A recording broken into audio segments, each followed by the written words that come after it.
如果天地之間生死只係一場輪迴嘅循環，那麼人有三魂六魄，肉身雖滅，魂魄猶存。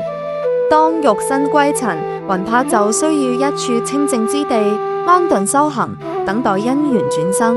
而地宮就係依天地陰陽五行而建，藏風聚氣，護佑魂靈。所以骨灰庵就唔只係存放遺骸嘅地方，佢係一盞長明燈，係指引魂魄走過幽冥之路嘅光。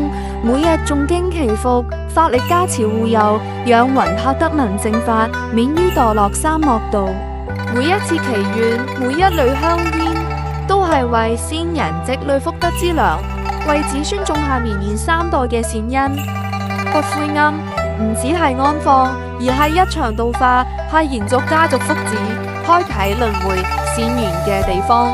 今日一念慈悲，未來七世子孫皆得庇佑，福蔭綿長。